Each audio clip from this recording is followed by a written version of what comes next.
The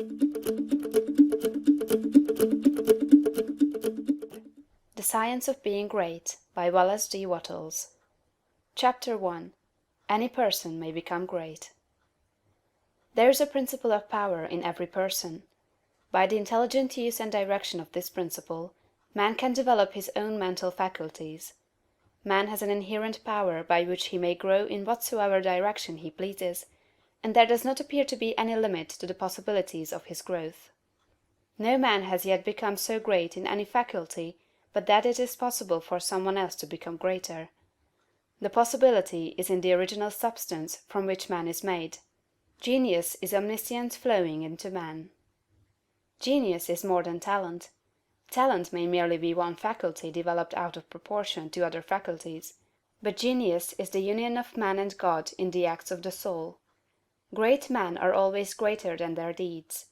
They are in connection with a reserve of the power that is without limit. We do not know where the boundary of the mental powers of man is. We do not even know that there is a boundary. The power of conscious growth is not given to the lower animals. It is man's alone, and may be developed and increased by him. The lower animals can, to a great extent, be trained and developed by man. But man can train and develop himself. He alone has this power, and he has it to an apparently unlimited extent. The purpose of life for man is growth, just as the purpose of life for trees and plants is growth. Trees and plants grow automatically and along fixed lines. Man can grow as he will. Trees and plants can only develop certain possibilities and characteristics. Man can develop any power, which is or has been shown by any person, anywhere. Nothing that is possible in spirit is impossible in flesh and blood. Nothing that man can think is impossible in action. Nothing that man can imagine is impossible of realization. Man is formed for growth, and he is under the necessity of growing. It is essential to his happiness that he should continuously advance. Life without progress becomes unendurable, and the person who ceases from growth must either become imbecile or insane. The greater and more harmonious and well-rounded his growth, the happier man will be. There is no possibility in any man that is not in every man, but if they proceed naturally, not two men will grow into the same thing or be alike. Every man comes into the world with a predisposition to grow along certain lines, and growth is easier for him along those lines than in any other way. This is a wise provision, for it gives endless variety. It is as if a gardener should throw all his bulbs into one basket. To the superficial observer they would look alike, but growth reveals the tremendous difference. So of men and women, they are like a basket of bulbs. One may be a rose, and add brightness and color to some dark corner of the world. One may be a lily, and teach a lesson of love and purity to every eye that sees. One may be a climbing vine, and hide the rugged outlines of some dark rock. One may be a great oak among whose boughs the birds shall nest and sing, and beneath whose shade the flocks shall rest at noon, but every one will be something worthwhile, something rare, something perfect. There are undreamed of possibilities in the common lives all around us in a large sense. There are no common people. In times of national stress and peril, the cracker-box loafer of the corner store and the village drunkard become heroes and statesmen through the quickening of principle of power within them. There is a genius in every man and woman, waiting to be brought forth. Every village has its great man or woman, someone to whom all go for advice in time of trouble, someone who is instinctively recognized as being great in wisdom and insight. To such a one, the minds of the whole community turn in times of local crisis. He is tacitly recognized as being great. He does small things in a great way. He could do great things as well, if he did but undertake them. So can any man. So can you. The principle of power gives us just what we ask of it. If we only undertake little things, it only gives us power for little things. But if we try to do great things in a great way, it gives us all the power there is. But beware of undertaking great things in a small way. Of that we shall speak farther on. There are two mental attitudes a man may take. One makes him like a football. It has resilience and reacts strongly when force is applied to it, but it originates nothing. It never acts of itself. There is no power within it. Men of this type are controlled by circumstances and environment. Their destinies are decided by things external to themselves. The principle of power within them is never really active at all. They never speak or act from within. The other attitude makes man like a flowing spring. Power comes out from the center of him. He has within him a well of water springing up into everlasting life. He radiates force. Highest felt by his environment. The principle of power in him is in constant action. He is self-active. He hath life in himself. No greater good can come to any man or woman than to become self-active. All the experiences of life are designed by Providence to force men and women into self-activity, to compel them to cease being creatures of circumstances and master their environment. In his lowest stage, man is the child of chance and circumstance and the slave of fear. His acts are all reactions resulting from the impingement upon him of forces in his environment.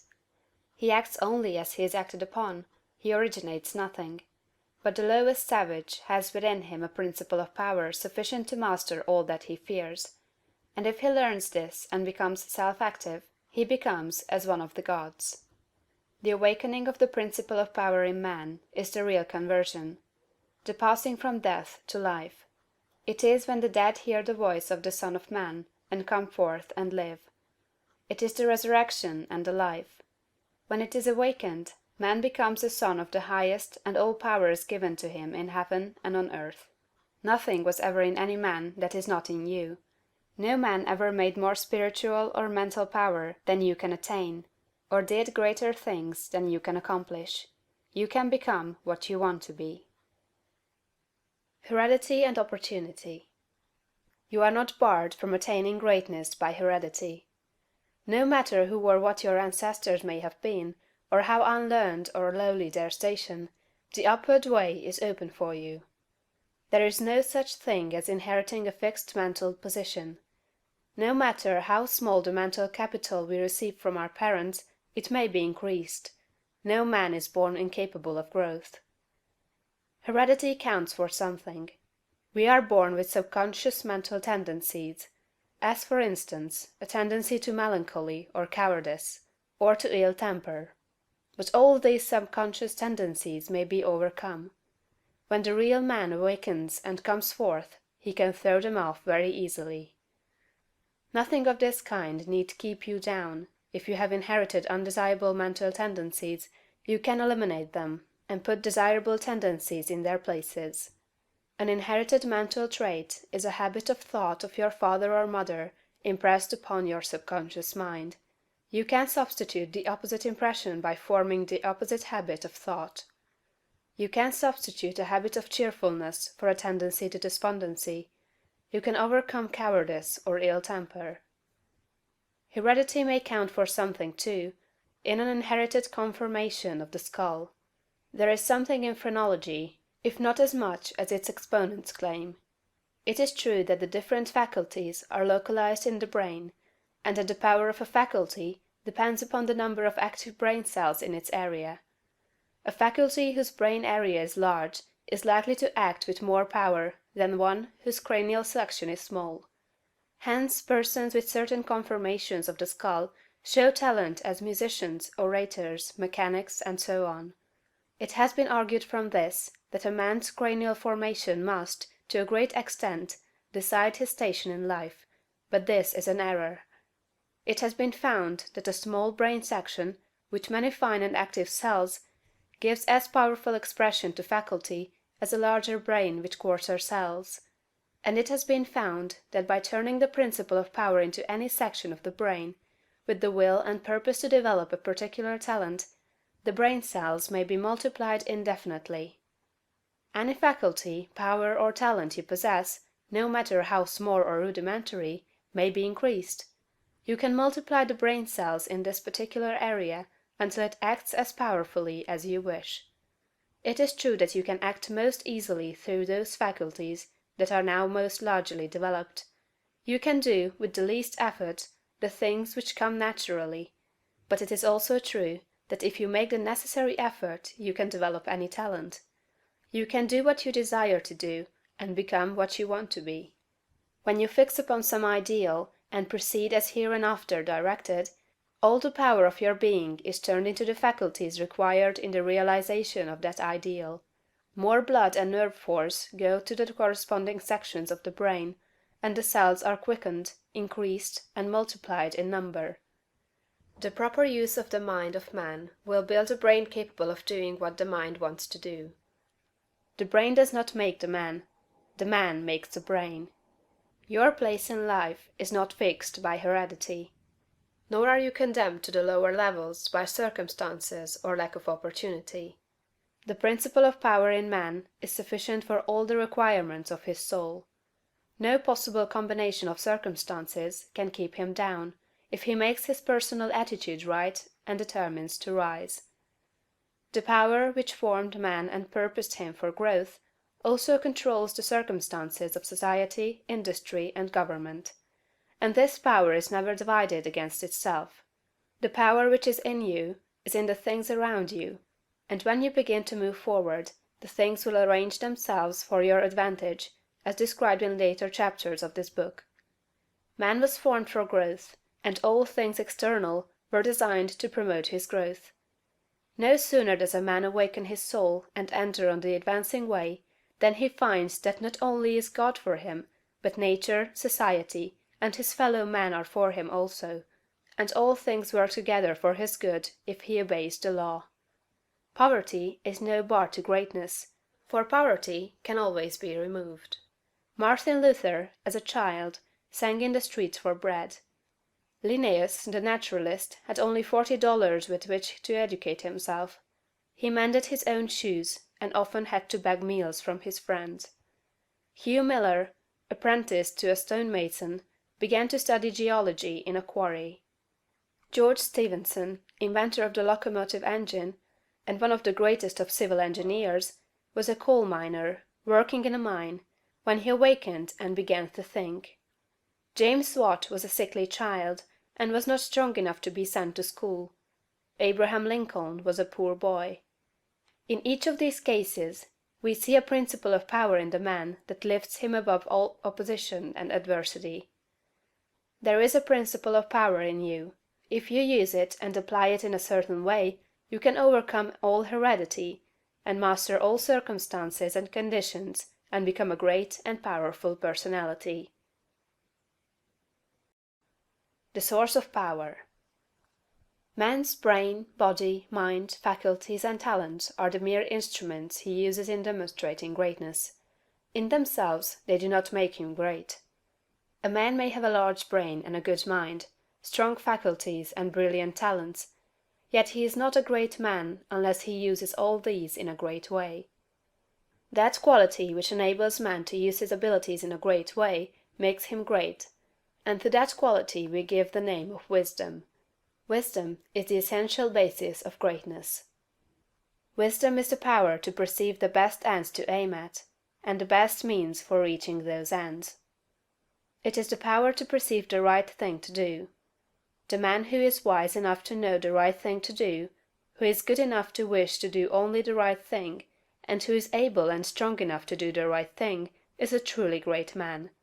He will instantly become marked as a personality of power in any community, and man will delight to do him honor. Wisdom is dependent upon knowledge. Where there is complete ignorance, there can be no wisdom, no knowledge of the right thing to do. Man's knowledge is comparatively limited, and so his wisdom must be small, unless he can connect his mind with knowledge greater than his own, and draw from it, by inspiration, the wisdom that his own limitations deny him. This he can do. This is what the really great men and women have done. Man's knowledge is limited and uncertain. Therefore he cannot have wisdom in himself. Only God knows all truth. Therefore only God can have real wisdom, or the right thing to do at all times, and man can receive wisdom from God. I proceed to give an illustration. Abraham Lincoln had limited education, but he had the power to perceive truth. In Lincoln we see preeminently apparent the fact that real wisdom consists in knowing the right thing to do at all times and under all circumstances. in having the will to do the right thing, and in having talent and ability enough to be competent and able to do the right thing. Back in the days of the abolition agitation, and during the compromise period, when all other men were more or less confused as to what was right and as to what ought to be done, Lincoln was never uncertain. He saw through the superficial arguments of the pro-slavery men. He saw also the impracticability and fanaticism of the abolitionists. He saw the right ends to aim at, and he saw the best means to attain those ends. It was because men recognized that he perceived truth and knew the right thing to do that they made him president. Any man who develops the power to perceive truth, and who can show that he always knows the right thing to do and that he can be trusted to do the right thing, will be honored and advanced. The whole world is looking eagerly for such men. When Lincoln became president, he was surrounded by a multitude of so-called able advisers, hardly any two of whom were agreed. At times they were all opposed to his policies. At times almost the whole North was opposed to what he proposed to do. But he saw the truth when others were misled by appearances. His judgment was seldom or never wrong. He was at once the ablest statesman and the best soldier of the period. Where did he, a comparatively unlearned man, get this wisdom? It was not due to some peculiar formation of his skull, or to some fineness of texture of his brain. It was not due to some physical characteristics. It was not even a quality of mind due to superior reasoning power. Processes of reason do not often reach knowledge of truth. It was due to a spiritual insight. He perceived truth, but where did he perceive it, and whence did the perception come? We see something similar in Washington, whose faith and courage, due to his perception of truth, held the colonies together during the long and often apparently hopeless struggle of the Revolution. We see something of the same thing in the phenomenal genius of Napoleon, who always knew, in military matters, the best means to adopt. We see that the greatness of Napoleon was in nature rather than in Napoleon, and we discover back of Washington and Lincoln something greater than either Washington or Lincoln. We see the same thing in all great men and women. They perceive truth, but truth cannot be perceived until it exists, and there can be no truth until there is a mind to perceive it. Truth does not exist apart from mind. Washington and Lincoln were in touch and communication with a mind that knew all knowledge and contained all truth. The same is true for all who manifest wisdom. Wisdom is obtained by reading the mind of God. The mind of God. There is a cosmic intelligence that is in all things and through all things. This is the one real substance. From it all things proceed. It is intelligent substance or mind stuff. It is God. Where there is no substance there can be no intelligence, for where there is no substance there is nothing. Where there is thought there must be a substance which thinks. Thought cannot be a function, for function is motion, and it is inconceivable that mere motion should think. Thought cannot be vibration, for vibration is motion, and that motion should be intelligent is not thinkable. Motion is nothing but the moving of substance. If there be intelligence shown, it must be in the substance and not in the motion. Thought cannot be the result of motions in the brain. If thought is in the brain, it must be in the brain's substance, and not in the motions which brain substance makes. But thought is not in the brain substance, for brain substance, without life, is quite unintelligent and dead. Thought is in the life principle that animates the brain, in the spirit substance, which is the real man. The brain does not think. The man thinks, and expresses his thought through the brain. There is a spirit substance that thinks. Just as the spirit substance of man permeates his body, and thinks and knows in the body, so the original spirit substance, God, permeates all nature and thinks and knows in nature.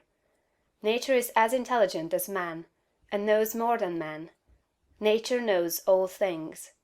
The all-mind has been in touch with all things from the beginning, and it contains all knowledge. Man's experience covers a few things, and these things man knows. But God's experience covers all the things that have happened since the creation, from the wreck of a planet or the passing of a comet to the fall of a sparrow. All that is and all that has been are present in the intelligence that is wrapped about us and enfolds us and presses upon us from every side.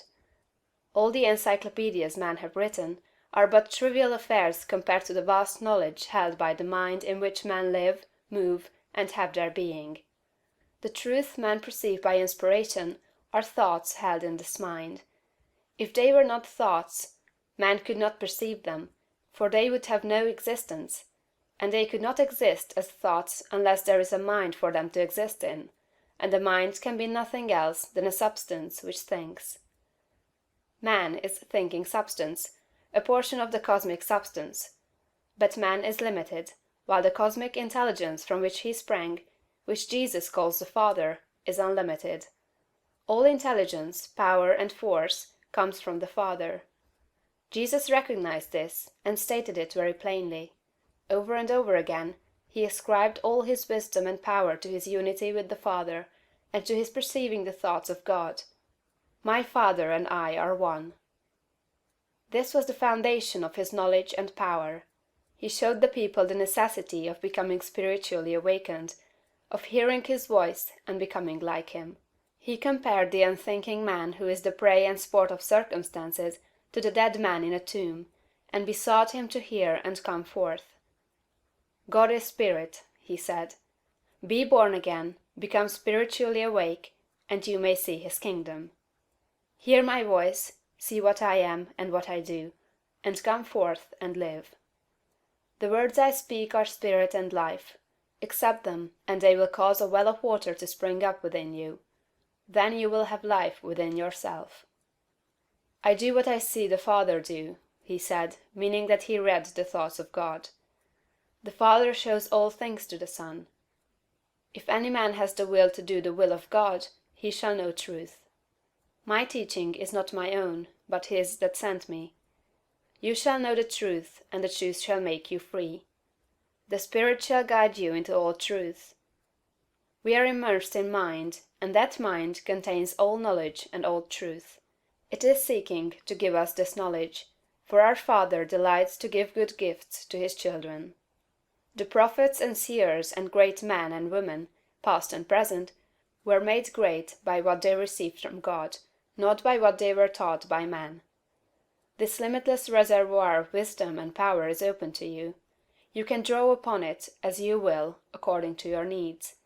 You can make yourself what you desire to be. You can do what you wish to do. You can have what you want. To accomplish this, you must learn to become one with the Father, so that you may perceive truth. So that you may have wisdom, and know the right ends to seek and the right means to use to attain those ends, and so that you may secure power and ability to use the means. In closing this chapter, resolve that you will now lay aside all else, and concentrate upon the attainment of conscious unity with God. Oh, when I am safe in my sylvan home, I tread on the pride of Greece and Rome, and when I am stretched beneath the pines, where the evening star so wholly shines, I laugh at the lore and pride of man, at the sophist schools and the learned clan, for what are they in all their high conceit, when man in the bush with God may meet? Preparation. Draw nigh to God, and he will draw nigh to you. If you become like God, you can read his thoughts, and if you do not, you will find the inspirational perception of truth impossible. You can never become a great man or woman until you have overcome anxiety, worry, and fear. It is impossible for an anxious man, a worried one, or a fearful one to perceive truth. All things are distorted and thrown out of their proper relations by such mental states, and those who are in them cannot read the thoughts of God. If you are poor, or if you are anxious about business or financial matters, you are recommended to study carefully the first volume of this series, The Science of Getting Rich. That will present to you a solution for your problems of this nature, no matter how large or how complicated they may seem to be. There is not the least cause for worry about financial affairs. Every person who wills to do so may rise above want, have all he needs, and become rich. The same source upon which you propose to draw for mental unfolding and spiritual power is at your service for the supply of all your material wants. Study this truth until it is fixed in your thoughts and until anxiety is banished from your mind. Enter the certain way which leads to material riches. Again, if you are anxious or worried about your health, realize it is possible for you to attain perfect health so that you may have strength sufficient for all that you wish to do and more.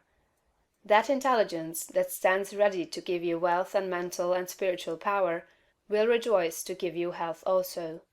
Perfect health is yours for the asking, if you will only obey the simple laws of life and live aright.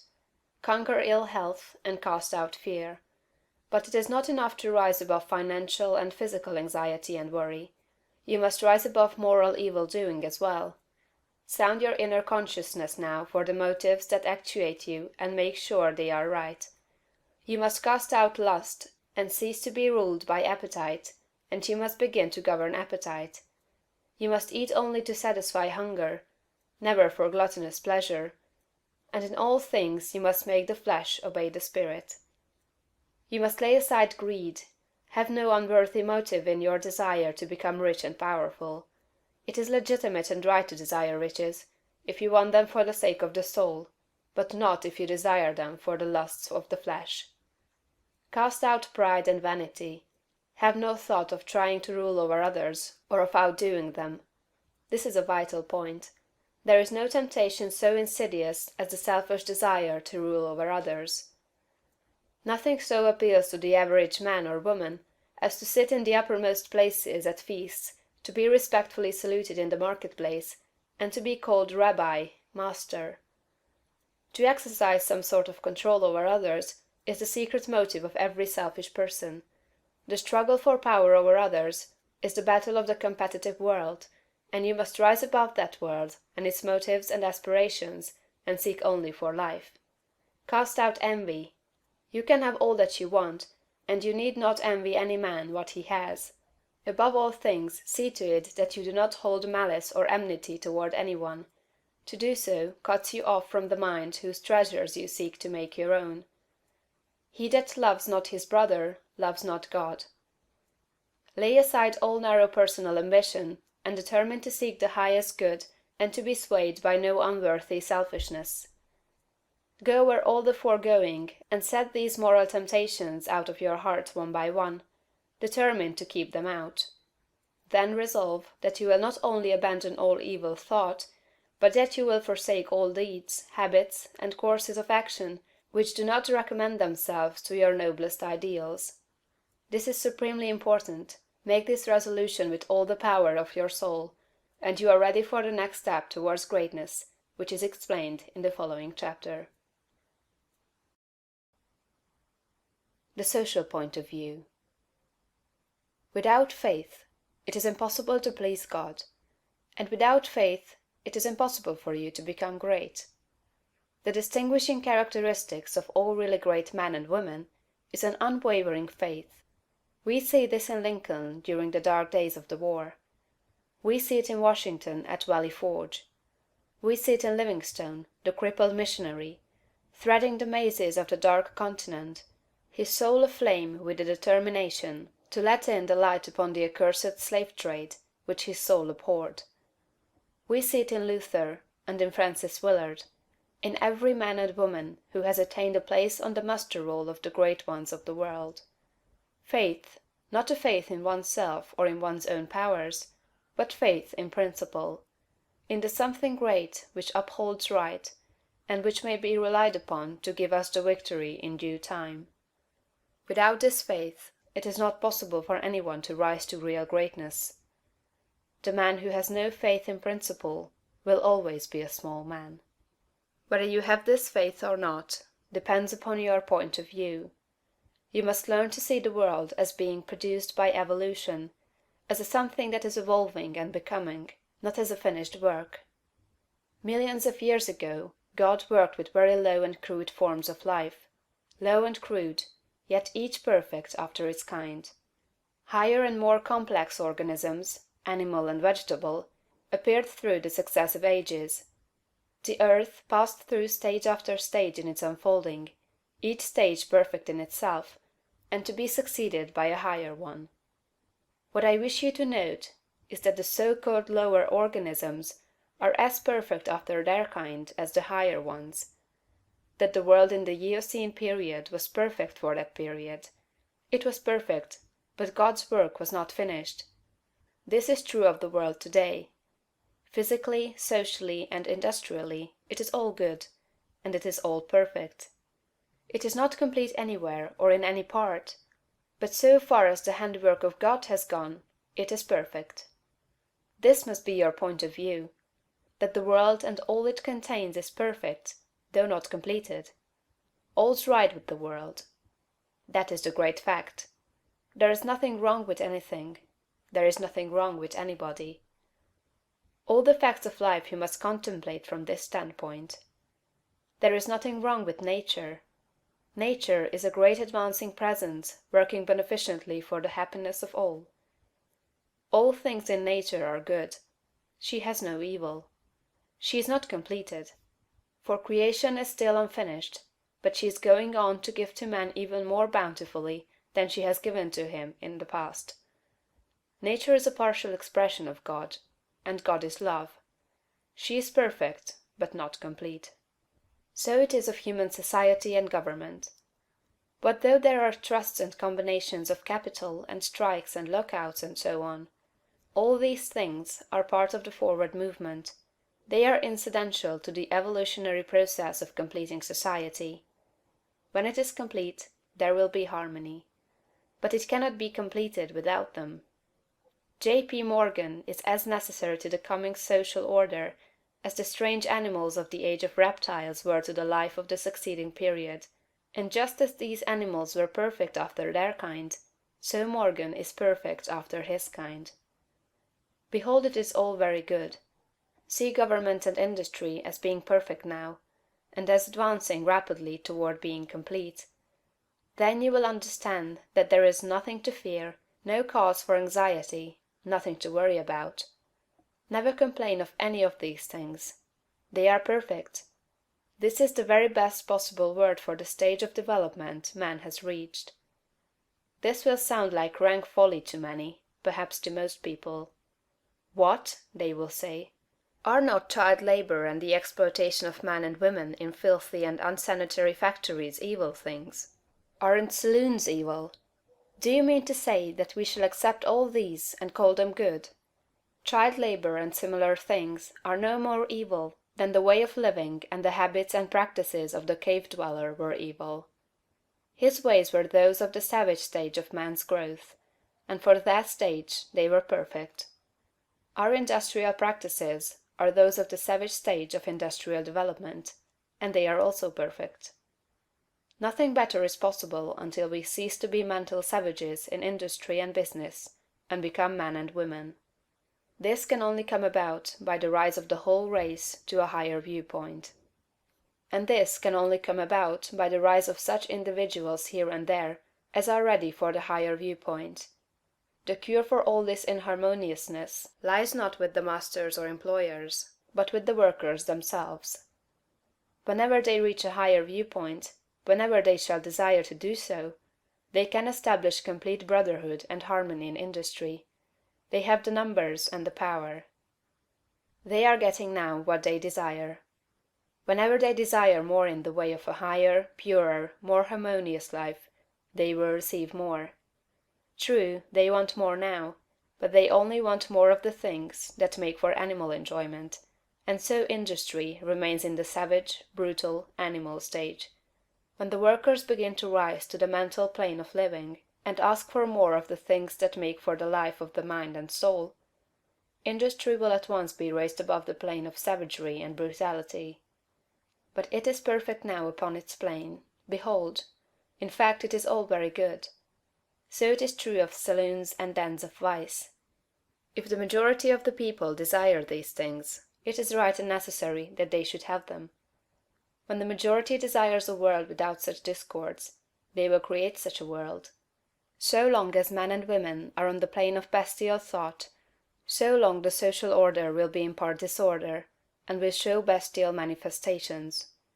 The people make society what it is, and as the people rise above the bestial thought, society will rise above the beastly in its manifestations.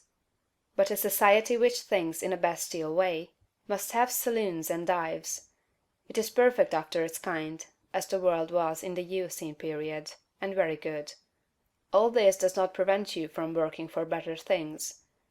You can work to complete an unfinished society, instead of to renovate a decaying one.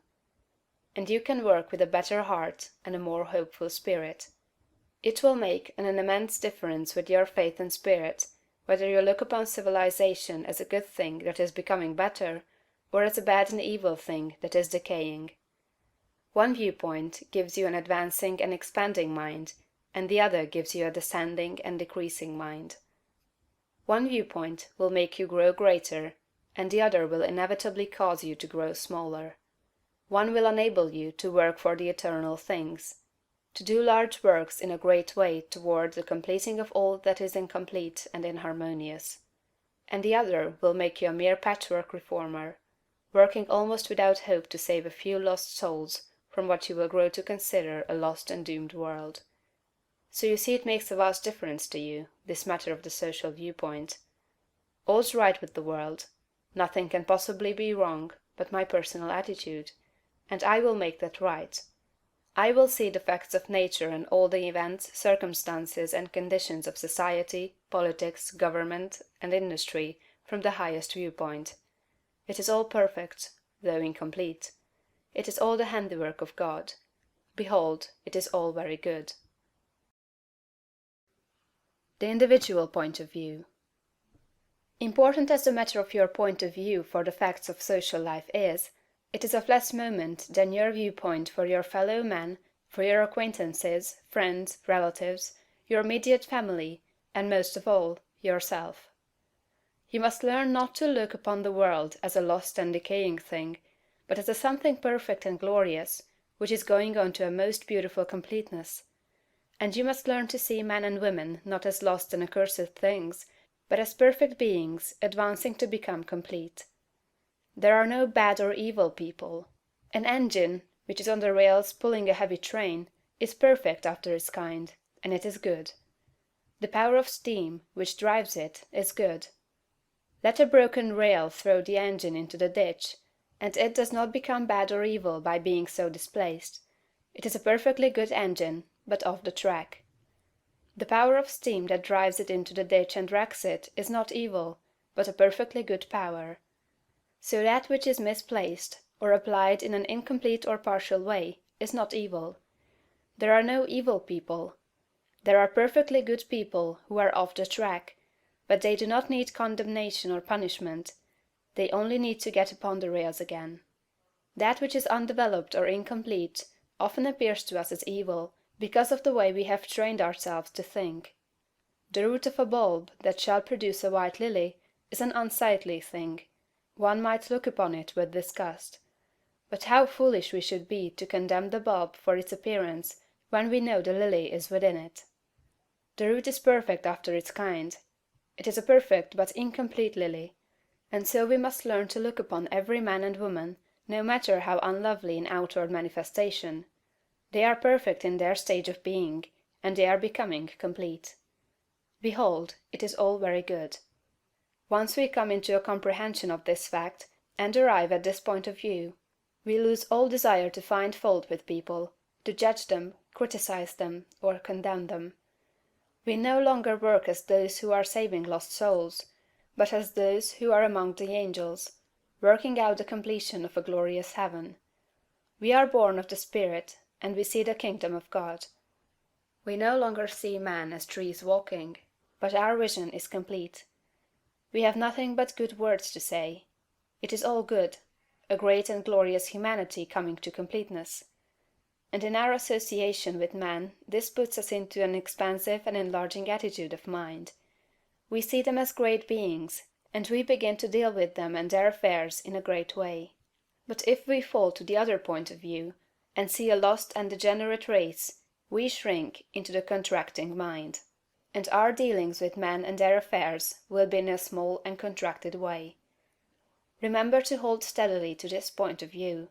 If you do, you cannot fail to begin at once to deal with your acquaintances and neighbors and with your own family as a great personality deals with men. This same viewpoint must be the one from which you regard yourself. You must always see yourself as a great advancing soul. Learn to say, "There is that in me of which I am made, which knows no imperfection, weakness, or sickness. The world is incomplete, but God in my own consciousness is both perfect and complete. Nothing can be wrong but my own personal attitude, and my own personal attitude can be wrong only when I disobey that which is within. I am a perfect manifestation of God, so far as I have gone, and I will press on to be complete. I will trust and not be afraid." When you are able to say this understandingly, you will have lost all fear, and you will be far advanced upon the road to the development of a great and powerful personality. Consecration. Having attained to the viewpoint that puts you into the right relations with the world and with your fellow men, the next step is consecration. And consecration in its true sense simply means obedience to the soul. You have that within you, that which is always impelling you toward the upward and advancing way. And that impelling something is the divine principle of power. You must obey it without question. No one will deny the statement that if you are to be great, the greatness must be a manifestation of something within. Nor can you question that this something must be the very greatest and highest that is within. It is not the mind, or the intellect, or the reason. You cannot be great if you go no farther back for principle than to your reasoning power. Reason knows neither principle nor morality. Your reason is like a lawyer, in that it will argue for either side. The intellect of a thief will plan robbery and murder as readily as the intellect of a saint will plan a great philanthropy. Intellect helps us to see the best means and manner of doing the right thing, but intellect never shows us the right thing. Intellect and reason serve the selfish man for his selfish ends as readily as they serve the unselfish man for his unselfish ends. Use intellect and reason without regard to principle, and you may become known as a very able person, but you will never become known as a person whose life shows the power of real greatness. There is too much training of the intellect and reasoning powers, and too little training in obedience to the soul. This is the only thing that can be wrong with your personal attitude, when it fails to be one of obedience to the principle of power. By going back to your own center, you can always find the pure idea of right for every relationship. To be great and to have power, it is only necessary to conform your life to the pure idea as you find it in the great within. Every compromise on this point is made at the expense of a loss of power. This you must remember. There are many ideas in your mind that you have outgrown, and which, from force of habit, you still permit to dictate the actions of your life. Cease all this. Abandon everything you have outgrown. There are many ignoble customs, social and other, which you still follow, although you know they tend to dwarf and belittle you, and keep you acting in a small way. Rise above all this. I do not say that you should absolutely disregard conventionalities, or the commonly accepted standards of right and wrong. You cannot do this. But you can deliver your soul from most of the narrow restrictions that bind the majority of your fellow men. Do not give your time and strength to the support of the obsolete institutions, religious or otherwise. Do not be bound by creeds in which you do not believe. Be free. You have perhaps formed some sensual habits of mind or body. Abandon them. You still indulge in distrustful fears that things will go wrong, or that people will betray you or mistreat you. Get above all of them. You still act selfishly in many ways and on many occasions. Cease to do so. Abandon all these, and in place of them, put the best actions you can form a conception of in your mind. If you desire to advance, and you are not doing so, remember that it can be only because your thought is better than your practice. You must do as well as you think. Let your thoughts be ruled by principle, and then live up to your thoughts. Let your attitude in business, in politics, in neighborhood affairs, and in your own home be the expression of the best thoughts you can think. Let your manner toward all men and women, great and small, and especially to your own family circle, always be the most kindly, gracious, and courteous you can picture in your imagination. Remember your viewpoint. You are a god in the company of gods, and must conduct yourself accordingly. The steps to complete consecration are few and simple. You cannot be ruled from below, if you are to be great. You must rule from above. Therefore you cannot be governed by physical impulses. You must bring your body into subjection to the mind. But your mind, without principle, may lead you into selfishness and immoral ways.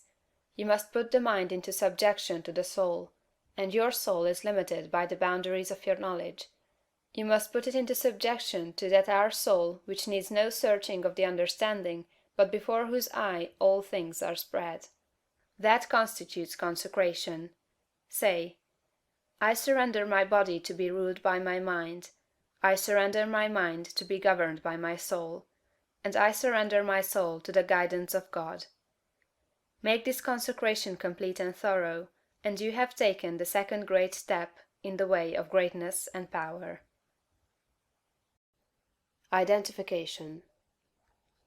Having recognized God as the advancing presence in nature, society, and your fellow men, and harmonized yourself with all these, and having consecrated yourself to that within you which impels you toward the greatest and the highest, the next step is to become aware of and recognize fully the fact that the principle of power within you is God himself. You must consciously identify yourself with the highest. This is not some false or untrue position to be assumed. It is a fact to be recognized. You are already one with God. You want to become consciously aware of it. There is one substance, the source of all things, and this substance has within itself the power that creates all things. All power is inherent in it. This substance is conscious and thinks. It works with perfect understanding and intelligence. You know that it is so, because you know that substance exists, and that consciousness exists, and that it must be substance that is conscious. Man is conscious and thinks. Man is substance. He must be substance, else he is nothing and does not exist at all. If man is substance and thinks, and is conscious, then he is conscious substance. It is not conceivable that there should be more than one conscious substance. So man is the original substance, the source of all life and power, embodied in a physical form. Man cannot be something different from God. Intelligence is one and the same everywhere, and must be everywhere an attribute of the same substance. There cannot be one kind of intelligence in God and another kind of intelligence in man. Intelligence can only be in intelligent substance, and intelligent substance is God. Man is of one and the same stuff with God, and so all the talents, powers, and possibilities that are in God are in man, not just in a few exceptional men, but in every one. All power is given to man, in heaven and on earth. Is it not written, Ye are gods? The principle of power in man is man himself, and man himself is God. But while man is original substance, and has within him all power and possibilities, his consciousness is limited. He does not know all there is to know, and so he is liable to error and mistake. To save himself from these, he must unite his mind to that outside him which does know all. He must become consciously one with God. There is a mind surrounding him on every side, closer than breathing, nearer than hands and feet, and in this mind is the memory of all that has ever happened, from the greatest convulsions of nature in prehistoric days to the fall of a sparrow in this present time, and all that is in existence now as well. Held in this mind is the great purpose that is behind all nature, so it knows what is going to be. Man is surrounded by a mind that knows all there is to know, past, present, and to come. Everything that men have said or done or written is present there. Man is of the same one identical stuff with this mind. He proceeded from it, and he can so identify himself with it that he may know what it knows. My Father is greater than I, said Jesus. I come from him. I and my Father are one. He shows the Son all things. The Spirit shall guide you into all truth. Your identification of yourself with the infinite must be accomplished by conscious recognition on your part. Recognizing it as a fact, that there is only God, and that all intelligence is in the one substance, you must affirm somewhat after this wise: There is only one, and that one is everywhere. I surrender myself to conscious unity with the Highest. Not I, but the Father. I will to be one with the Supreme, and to lead the divine life. I am one with infinite consciousness. There is but one mind, and I am that mind. I that speak unto you am He. If you have been thorough in the work as outlined in the preceding chapters, if you have attained to the true viewpoint, and if your consecration is complete, you will not find conscious identification hard to attain, and once it is attained, the power you seek is yours, for you have made yourself one with all the power there is. Idealization. You are a thinking centre in original substance, and the thoughts of original substance have creative power. Whatever is formed in its thought, and held as a thought form, must come into existence as a visible and so-called material form, and a thought form held in thinking substance is a reality. It is a real thing, whether it has yet become visible to mortal eye or not.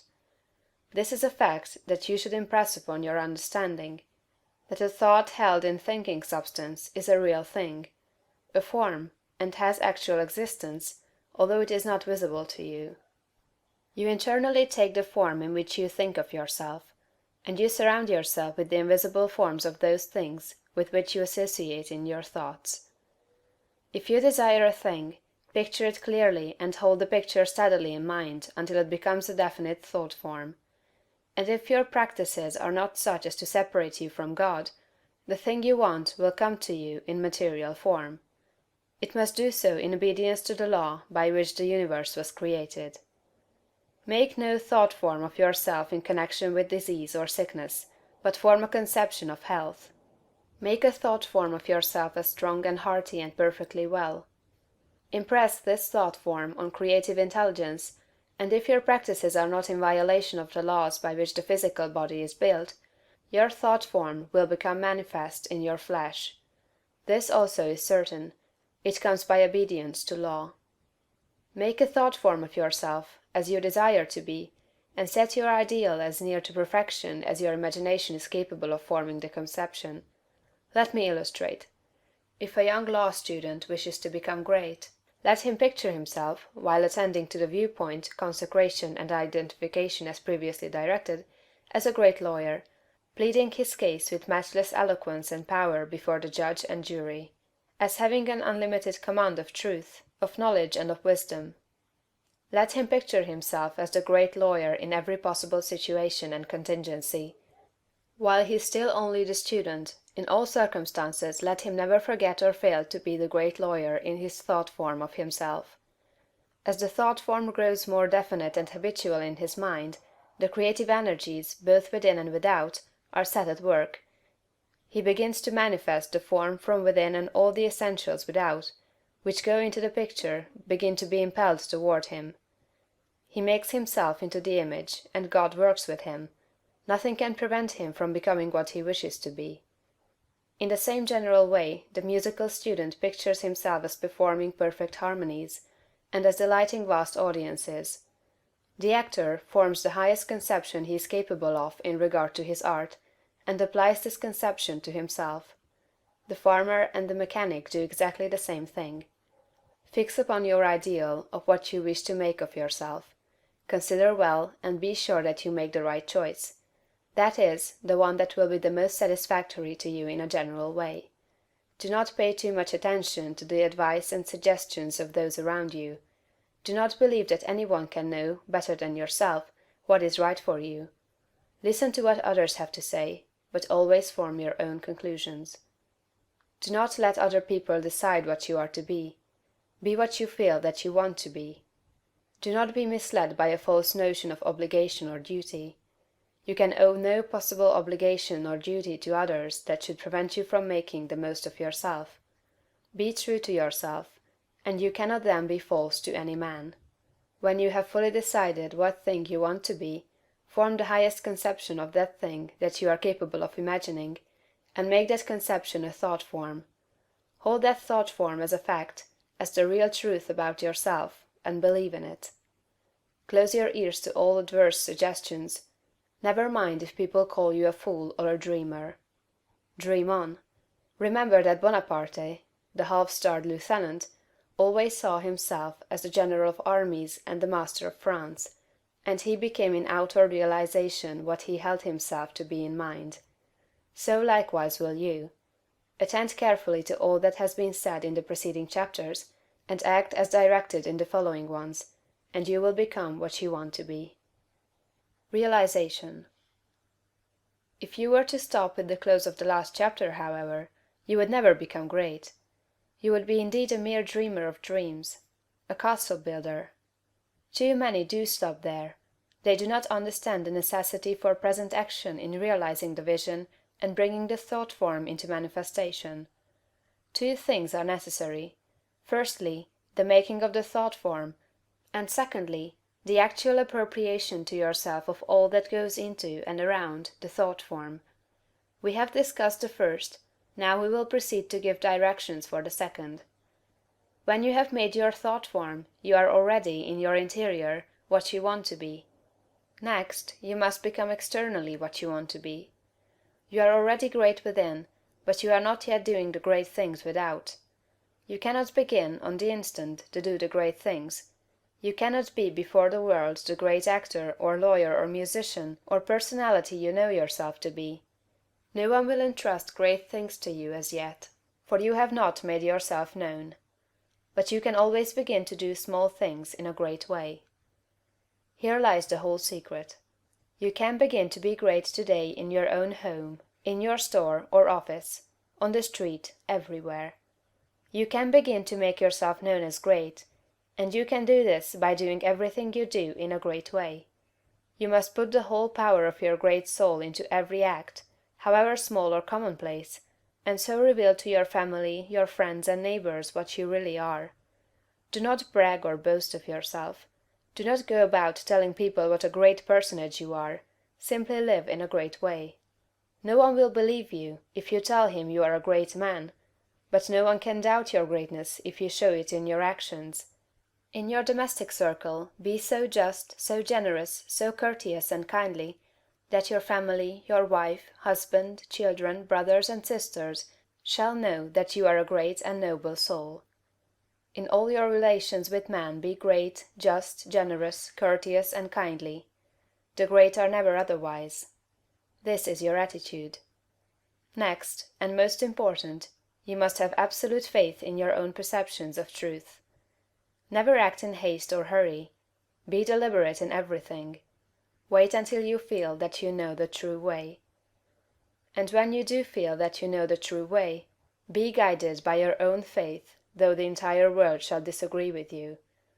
If you do not believe what God tells you in little things, you will never draw upon his wisdom and knowledge in larger things. When you feel deeply that a certain act is the right act, do it and have perfect faith that the consequences will be good.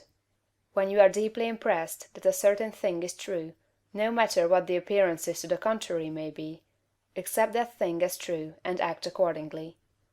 The one way to develop a perception of truth in large things is to trust absolutely to your present perception of truth in small things. Remember that you are seeking to develop this very power or faculty, the perception of truth. You are learning to read the thoughts of God. Nothing is great and nothing is small in the sight of omnipotence. He holds the sun in its place, but he also notes a sparrow's fall, and numbers the hairs of your head. God is as much interested in the little matters of everyday life as he is in the affairs of nations. You can perceive truth about family and neighborhood affairs, as well as about matters of statecraft. And the way to begin is to have perfect faith in the truth in these small matters, as it is revealed to you from day to day.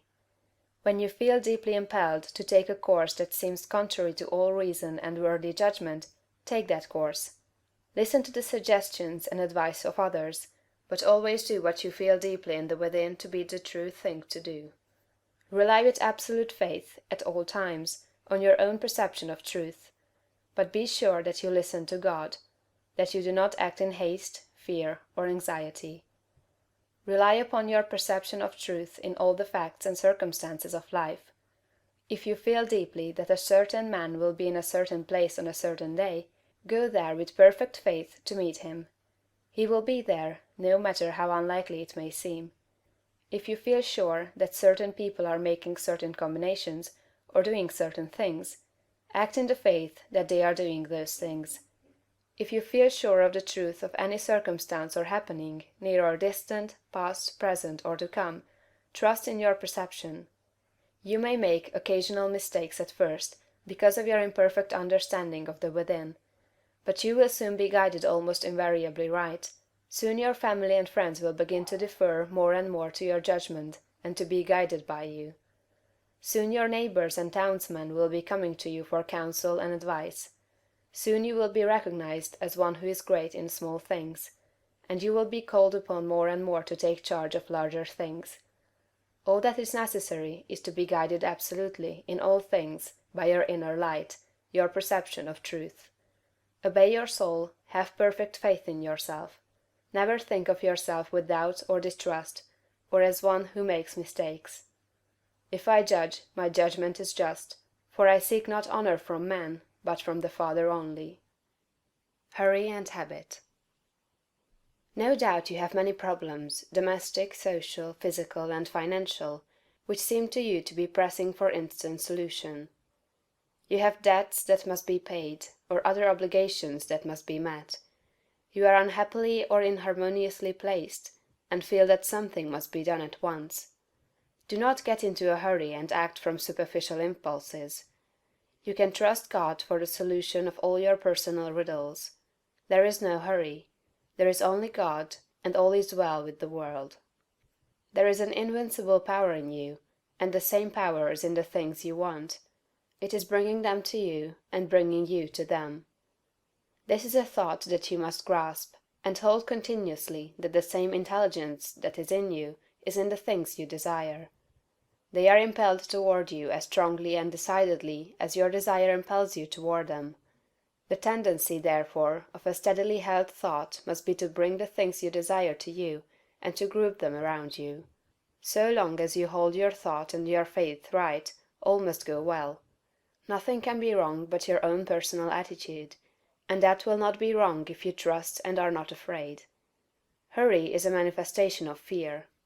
He who fears not has plenty of time. If you act with perfect faith in your own perceptions of truth, you will never be too late or too early, and nothing will go wrong. If things appear to be going wrong, do not get disturbed in mind, it is only an appearance.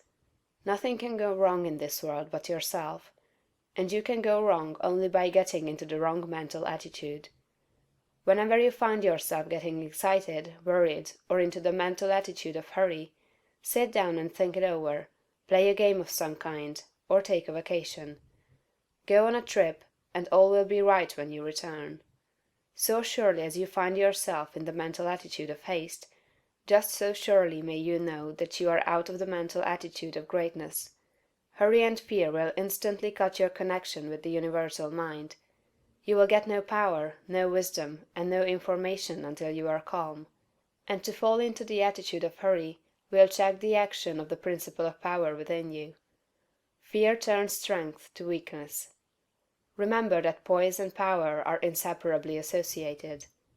The calm and balanced mind is the strong and great mind, the hurried and the agitated mind is the weak one. Whenever you fall into the mental state of hurry, you may know that you have lost the right viewpoint. You are beginning to look upon the world, or some part of it, as going wrong. At such times read chapter 6 of this book. Consider the fact that this work is perfect, now, with all that it contains.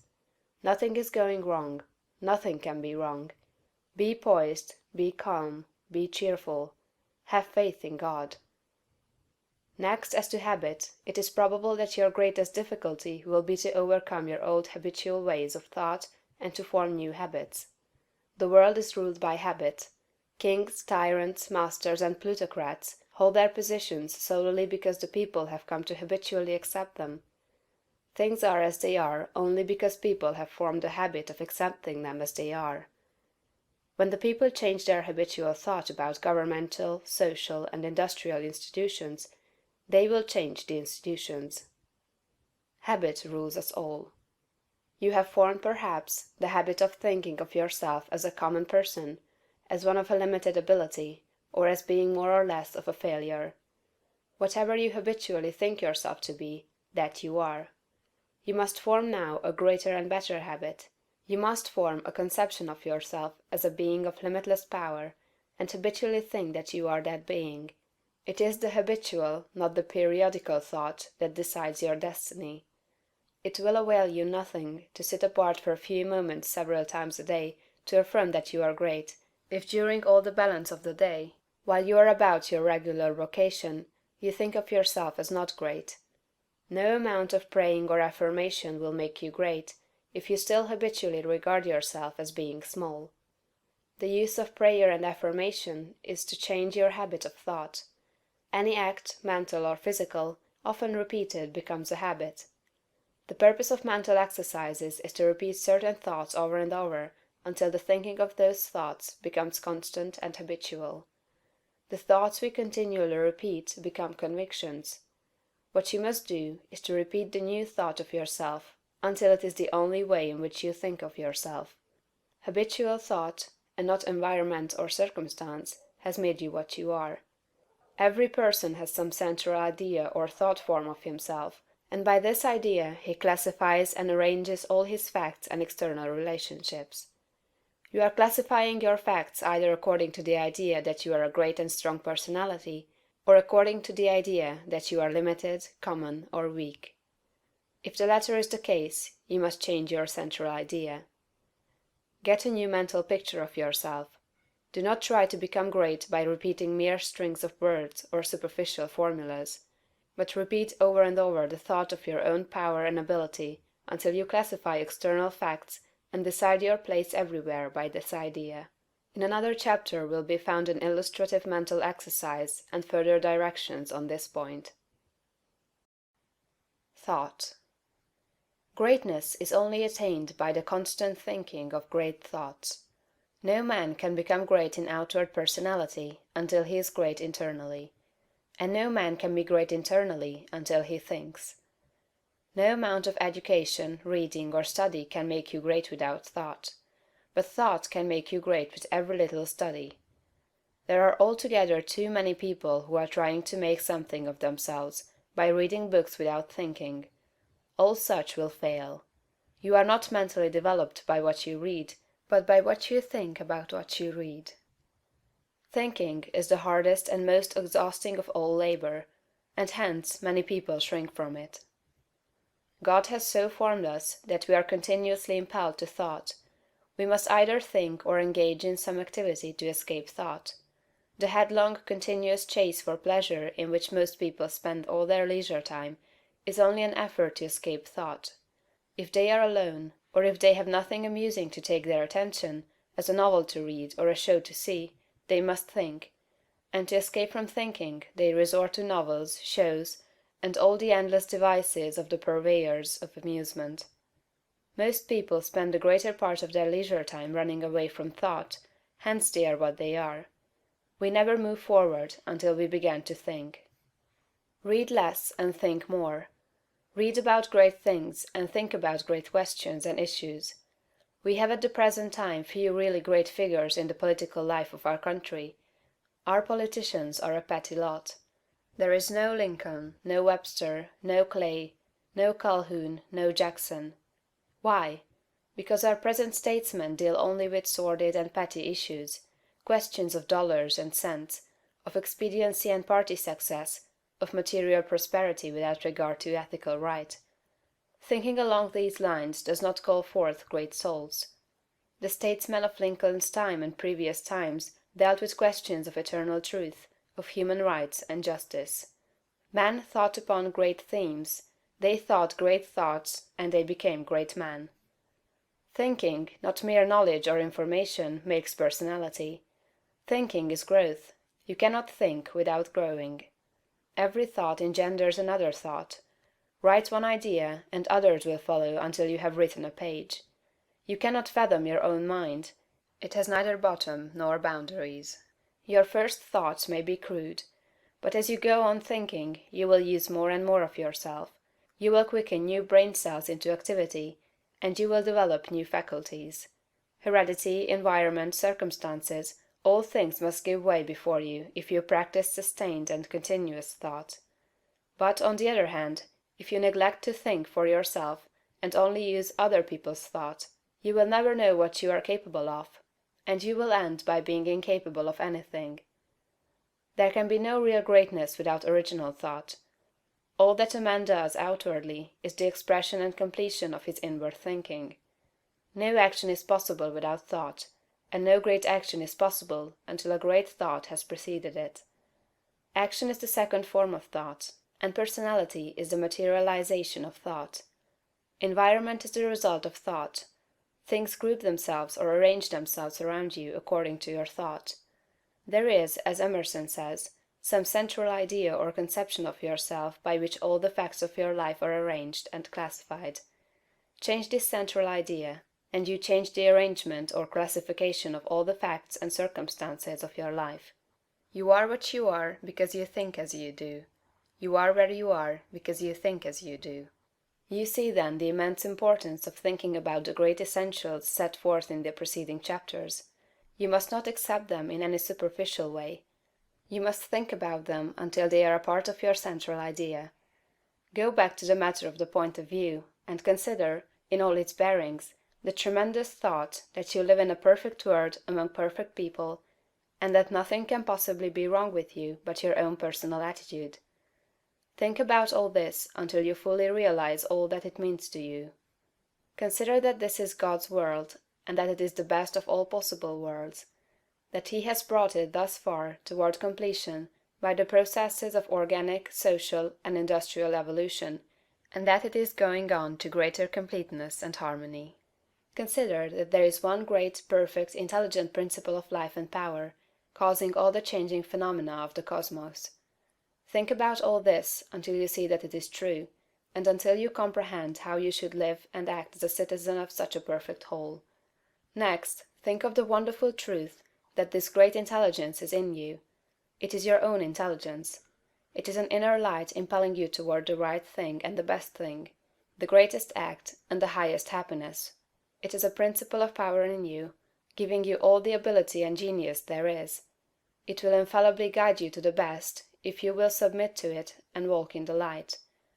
Consider what is meant by your consecration of yourself when you say, "I will obey my soul." This is a sentence of tremendous meaning. It must revolutionize the attitude and behavior of the average person.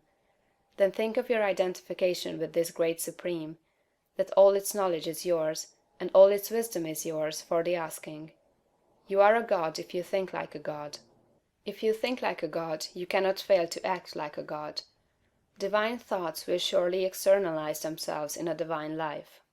Thoughts of power will end in a life of power. Great thoughts will manifest in a great personality. Action at home. Do not merely think that you are going to become great. Think that you are great now. Do not think that you will begin to act in a great way at some future time. Begin now. Do not think that you will act in a great way when you reach a different environment. Act in a great way where you are now. Do not think that you will begin to act in a great way when you begin to deal with great things. Begin to deal in a great way with small things. Do not think that you will begin to be great when you get among more intelligent people or among people who understand you better. Begin now to deal in a great way with the people around you. If you are not in an environment where there is scope for your best powers and talents, you can move in due time, but meanwhile you can be great where you are. Lincoln was as great when he was a backwoods lawyer as when he was president. As a backwoods lawyer he did common things in a great way, and that made him president.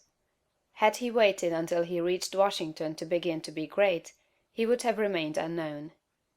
You are not made great by the location in which you happen to be, nor by the things with which you may surround yourself. You are not made great by what you receive from others, and you can never manifest greatness so long as you depend on others. You will manifest greatness only when you begin to stand alone. Dismiss all thought of reliance on externals, whether things, books, or people. As Emerson said, Shakespeare will never be made by the study of Shakespeare. Shakespeare will be made by the thinking of Shakespearean thoughts. Never mind how the people around you, including those of your own household, may treat you. That has nothing at all to do with your being great. That is, it cannot hinder you from being great.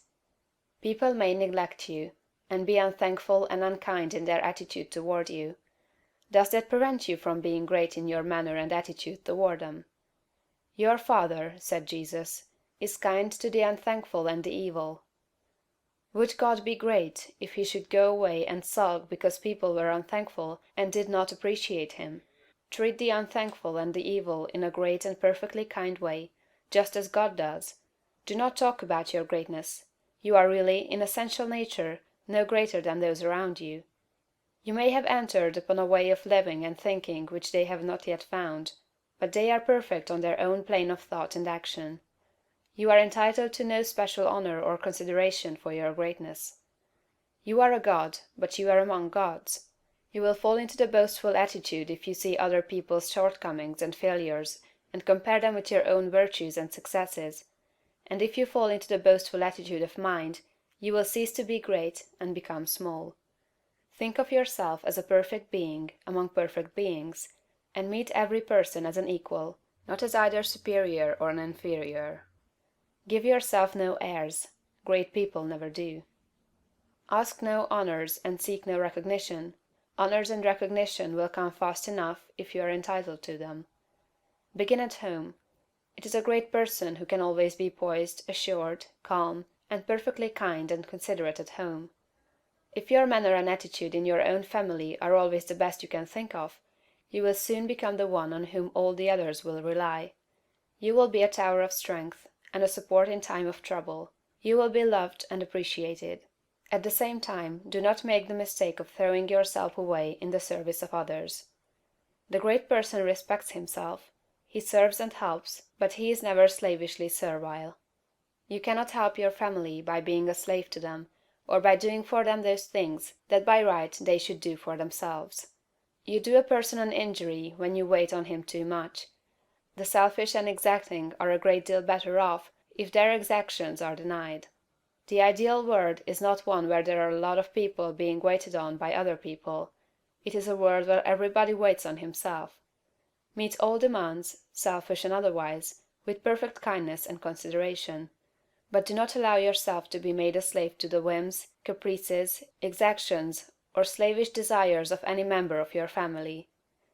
To do so is not great, and it works an injury to the other party. Do not become uneasy over the failures or mistakes of any member of your family, and feel that you must interfere. Do not be disturbed if others seem to be going wrong, and feel that you must step in and set them right. Remember that every person is perfect on his own plane. You cannot improve on the work of God. Do not meddle with the personal habits and practices of others, though they are your nearest and dearest. These things are none of your business. Nothing can be wrong but your own personal attitude. Make that right, and you will know that all else is right. You are a truly great soul when you can live with those who do things that you do not do, and yet refrain from either criticism or interference. Do the things that are right for you to do, and believe that every member of your family is doing the things that are right for him. Nothing is wrong with anybody or anything. Behold, it is all very good. Do not be enslaved by anyone else, but be just as careful that you do not enslave anyone else to your own notions of what is right. Think, and think deeply and continuously. Be perfect in your kindness and consideration. Let your attitude be that of a god among gods, and not that of a god among inferior beings. This is the way to be great in your own home. Action abroad. The rules that apply to your action at home must apply to your action everywhere. Never forget for an instant that this is a perfect world and that you are a god among gods. You are as great as the greatest, but all are your equals. Rely absolutely on your perception of truth. Trust to the inner light rather than to reason, but be sure that your perception comes from the inner light. Act in poise and calmness. Be still and attend on God. Your identification of yourself with the All-Mind will give you all the knowledge you need for guidance in any contingency that may arise in your own life or in the lives of the others. It is only necessary that you should be supremely calm, and rely upon the eternal wisdom that is within you. If you act in poise and faith, your judgment will always be right, and you will always know exactly what to do. Do not hurry or worry. Remember Lincoln in the dark days of the war. James Freeman Clarke relates that after the Battle of Fredericksburg, Lincoln alone furnished a supply of faith and hope for the nation. Hundreds of leading men, from all parts of the country, went sadly into his room and came out cheerful and hopeful. They had stood face to face with the Highest, and had seen God in this lank, ungainly, patient man, although they knew it not. Have perfect faith in yourself and in your own ability to cope with any combination of circumstances that may arise. Do not be disturbed if you are alone. If you need friends, they will be brought to you at the right time. Do not be disturbed if you feel that you are ignorant. The information that you need will be furnished you when it is time for you to have it. That which is in you impelling you forward is in the things and people you need, impelling them toward you. If there is a particular man you need to know, he will be introduced to you. If there is a particular book you need to read, it will be placed in your hands at the right time. All the knowledge you need is coming to you from both external and internal sources. Your information and your talents will always be equal to the requirements of the occasion. Remember that Jesus told his disciples not to worry as to what they should say when brought before the judges. He knew that the power in them would be sufficient for the needs of the hour.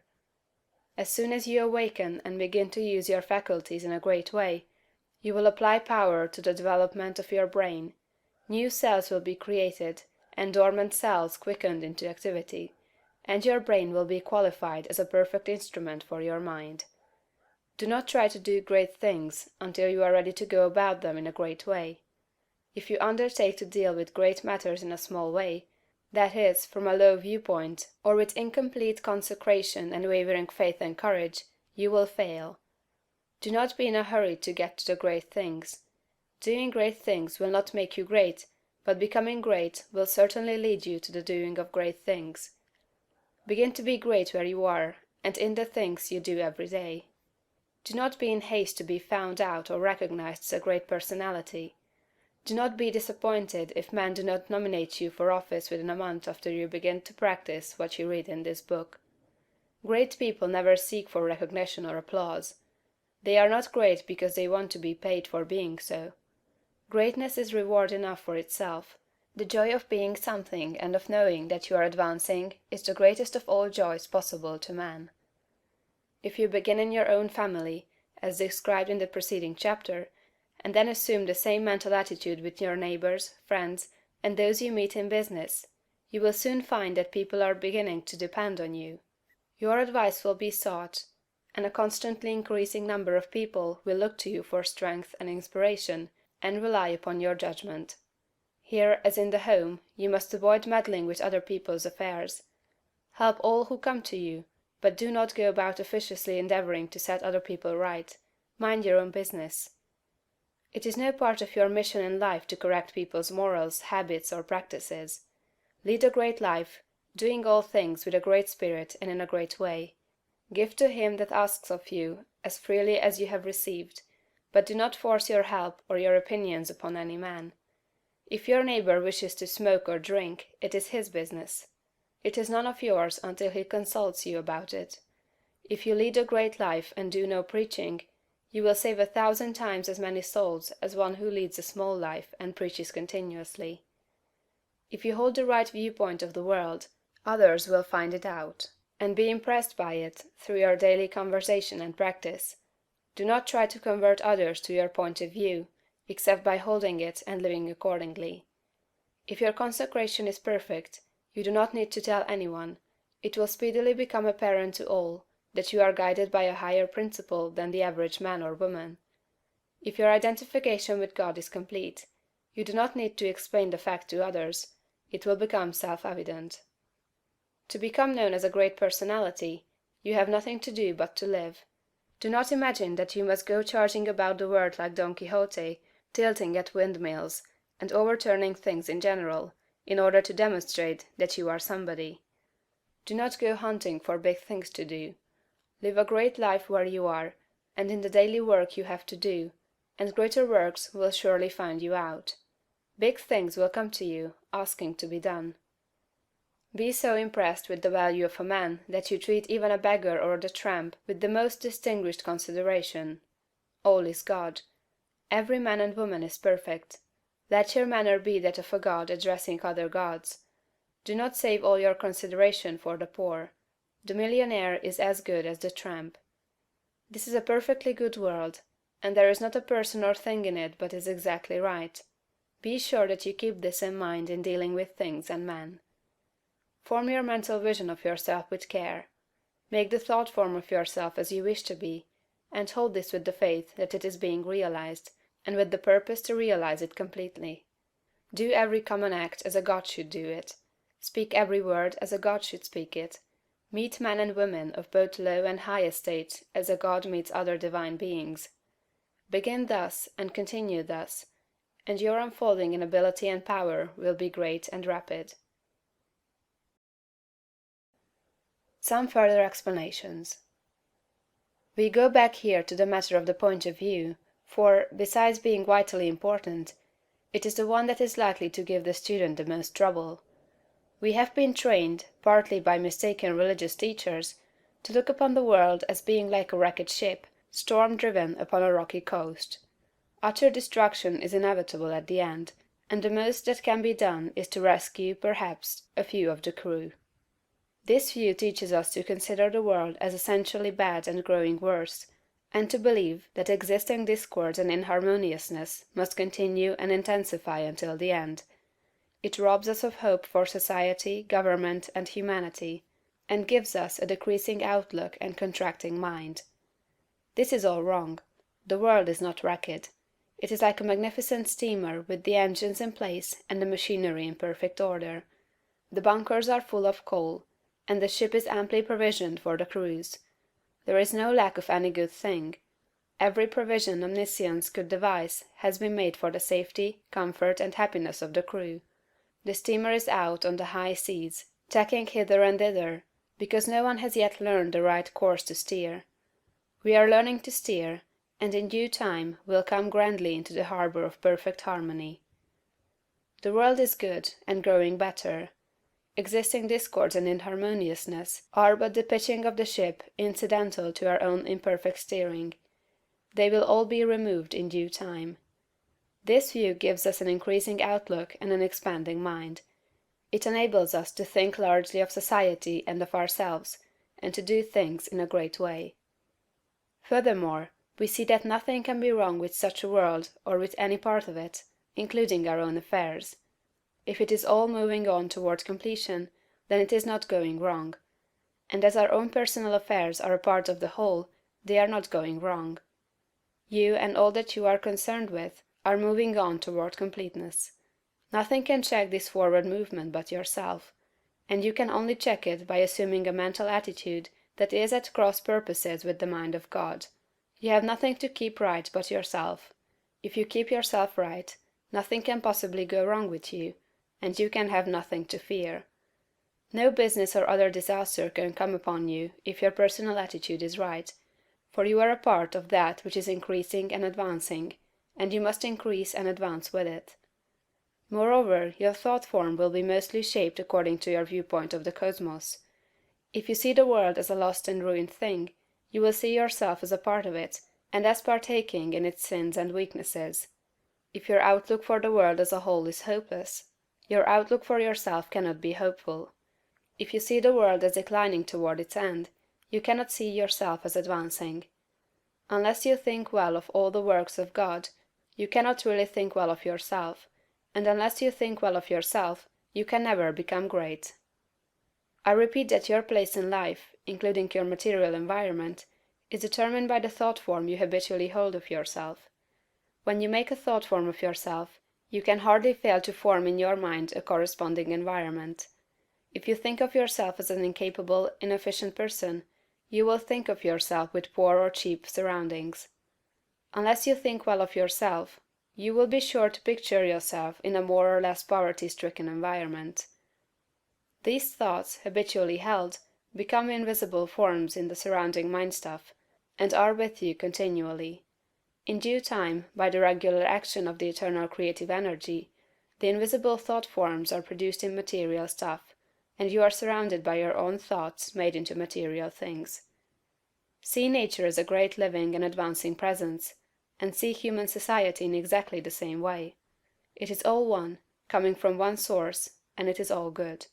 You yourself are made of the same stuff as God. All the constituents of God are parts of you. Every power that God has is a constituent of man. You can move forward as you see God doing. You have within yourself the source of every power. More about thought.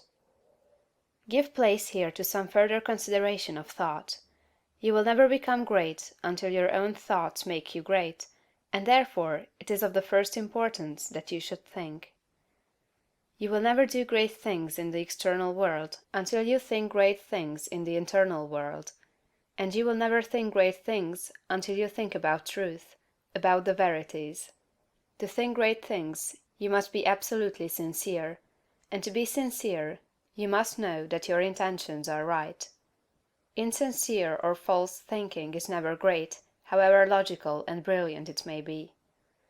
The first and most important step is to seek the truth about human relations, to know what you ought to be to other men, and what they ought to be to you. This brings you back to the search of a right viewpoint. You should study organic and social evolution. Read Darwin and Walter Thomas Mills, and when you read, think. Think the whole matter over until you see the world of things and men in the right way. Think about what God is doing until you see what He is doing. Your next step is to think yourself into the right personal attitude.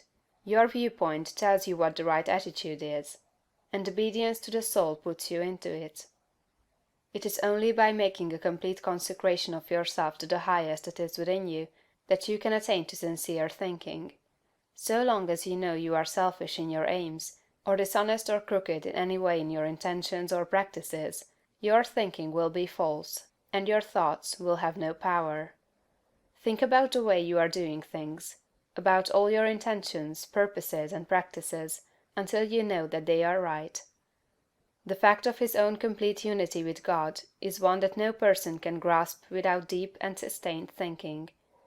Anyone can accept the proposition in a superficial way, but to feel and realize a vital comprehension of it is another matter.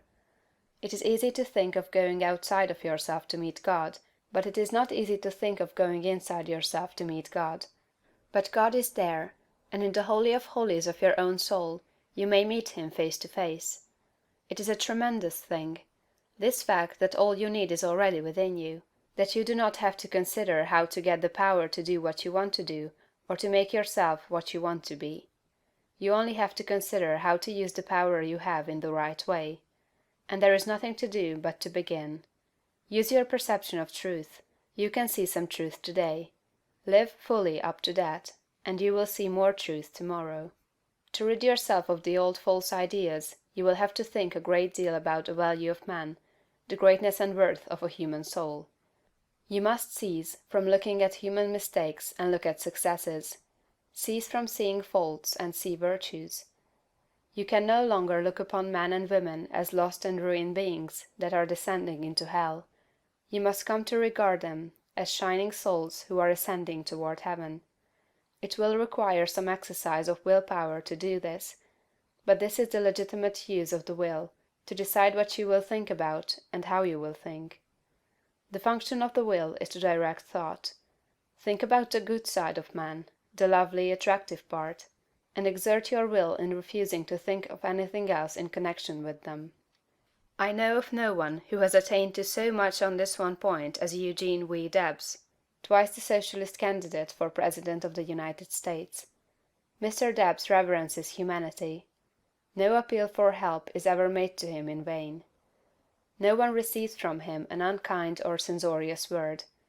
You cannot come into his presence without being made sensible of his deep and kindly personal interest in you. Every person, be he millionaire, grimy working-man, or toil-worn woman, receives the radiant warmth of a brotherly affection that is sincere and true. No ragged child speaks to him on the street without receiving instant and tender recognition. Debs loves man. This has made him the leading figure in a great movement, the beloved hero of a million hearts, and will give him a deathless name. It is a great thing to love man so, and it is only achieved by thought. No thing can make you great but thought. Quote, "You may divide thinkers into those who think for themselves and those who think through others. The latter are the rule, and the former the exception. The first are original thinkers in a double sense, and egoists in the noblest meaning of the word." Schopenhauer. Quote, "The key to every man is his thought. Sturdy and defiant though he look, he has a helm which he obeys, which is the idea after which all his facts are classified. He can only be reformed by showing him a new idea which commands his own." Emerson. Quote, "All truly wise thoughts have been thought already thousands of times, but to make them really ours, we must think them over again honestly till they take root in our personal expression." Goethe. Quote, "All that a man is outwardly is but the expression and completion of his inward thought. To work effectively he must think clearly. To act nobly he must think nobly." Channing. Quote, "Great men are they who see that spirituality is stronger than any material force, that thoughts rule the world." Emerson. Quote, "Some people study all their lives, and at their death they have learned everything except to think." Domergue. Quote, "It is the habitual thought that frames itself into our life. It affects us even more than our intimate social relations do. Our confidential friends have not so much to do in shaping our lives as the thoughts have which we harbor." J. W. Thiel. Quote, "When God lets loose a great thinker on this planet, then all things are at risk. There is not a piece of science but its flank may be turned to-morrow. Nor any literary reputation, or the so-called eternal names of fame that may not be refused and condemned." Emerson. Think, think, think. Jesus' idea of greatness. In the 23rd chapter of Matthew, Jesus makes a very plain distinction between true and false greatness, and also points out the one great danger to all who wish to become great, the most insidious of temptations, which all must avoid and fight unceasingly who desire to really climb in the world. Speaking to the multitude and to his disciples, he bids them beware of adopting the principle of the Pharisees. He points out that while the Pharisees are just and righteous men, honorable judges, true lawgivers and upright in their dealings with men, they love the uppermost seats at feasts, and greetings in the marketplace, and to be called Master, Master. And in comparison with this principle, he says, "He that will be great among you, let him serve." The average person's idea of a great man, rather than of one who serves, is of one who succeeds in getting himself served.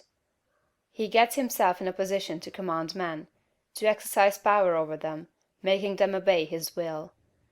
The exercise of dominion over other people, to most persons, is a great thing. Nothing seems to be sweeter to the selfish soul than this. You will always find every selfish and undeveloped person trying to domineer over others, to exercise control over other men. Savage men were no sooner placed upon the earth than they began to enslave one another. For ages the struggle in war, diplomacy, politics, and government has been aimed at the securing of control over other men. Kings and princes have drenched the soil of the earth in blood and tears in the effort to extend their dominions and their power to rule more people. The struggle of the business world today is the same as the one on the battlefields of Europe a century ago, so far as the ruling principle is concerned. Robert O. Ingersoll could not understand Why men like Rockefeller and Carnegie seek for more money and make themselves slaves to the business struggle when they already have more than they can possibly use. He thought it a kind of madness and illustrated it as follows. Suppose a man had 50,000 pairs of pants, 75,000 vests, 100,000 coats, and 150,000 neckties. What would you think of him if he arose in the morning before light and worked until it was dark every day, rain or shine, in all kinds of weather, merely to get another necktie? But it is not a good simile.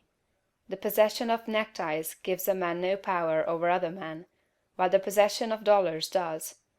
Rockefeller, Carnegie, and other kind are not after dollars but power. It is the principle of the Pharisee.